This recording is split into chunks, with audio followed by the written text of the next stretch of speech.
O pre, anong ginagawa mo rito? Kanina ka pa ba dito? Yan na, nakita kita ngayon. Kumusta na? Mabuti naman, bumalik ka na dito. Oo nga pre, ang hirap doon. Nagbalik ako dito kasi mas magandang trabaho ang makukuha ko dito kaysa doon. Ikaw pre, kumusta ka na?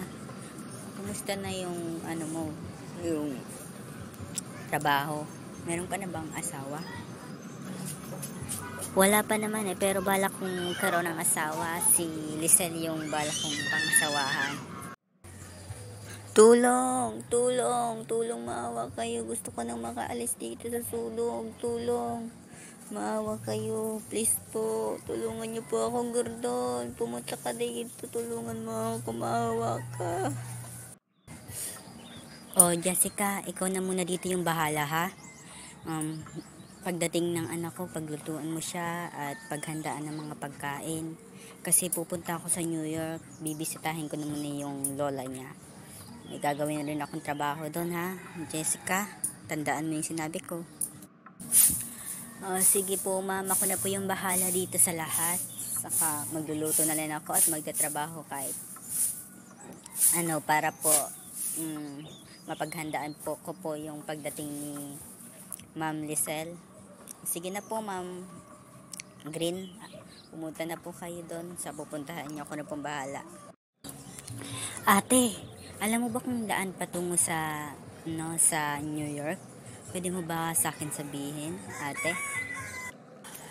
O sige, ang daan ay pumunta ka lang doon, kumaliwa ka lang dito sa kabundukan. Mag-iingat ka kasi may mga mababangis na hayop dyan. Pag may nakita ka ng dagat, yun na yan. Sabihin malapit ka na sa New York. O sige po, salamat ate ha. Hindi ko po na matatawaran. Babalakin kita ate at mag-regaluhan kita dahil sa ginawa mo. Salamat ate, bye. O Santa, naritiyan ka pala. Pwede mo po bang ituro sa akin kung ano bang gagawin ko na dito dahil malapit na ako sa New York? Maghanap ka na ng sasakyan mo at pumunta ka na doon sa New York. Mahigit 1 oras lang yung pagbabiyahe mo doon sa New York. Papunta doon sa New York. Sige ha. Salamat Santa. Mabuhay ka Santa. Hello sa'yo. Kumusta ka na? Gusto mo pa rin bang magligaw sa akin kahit na mahirap ako at ayaw sa akin na magulang mo?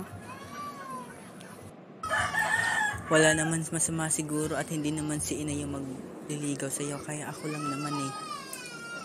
Salamat at nakipagkita ka sa akin. Hindi ko to matatawaran. Salamat.